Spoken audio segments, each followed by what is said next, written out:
ஜப்பானிய தீவு ஒன்றில் ஆயிரக்கணக்கான காகங்கள் கூட்டம் கூட்டமாக சூழ்ந்த விசித்திர நிகழ்வு அரங்கேறியுள்ளது.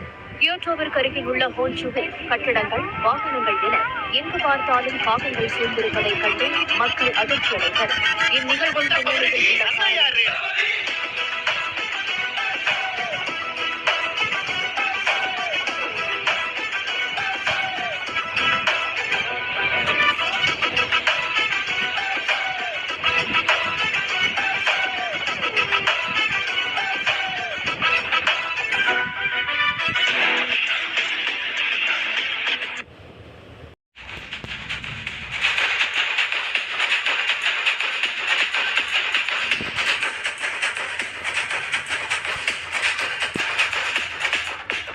பார்ட்டி ஒண்ணு தொடங்கட்டுமா, அதிரடி கலப்பட்டுமா, ஷாம்பேனதான் திறக்கட்டுமா, மைக்க கையில் எடுக்கட்டுமா, இடி இடிச்சா என் வாய்ஸ் தான், ரெடி ரெடிச்சா என் வாய்ஸ் தான், குடி மக்கதான் நம் கூட்டணி, பாத்தி விட்டுதான் போமாட்டே நீ சத்தம்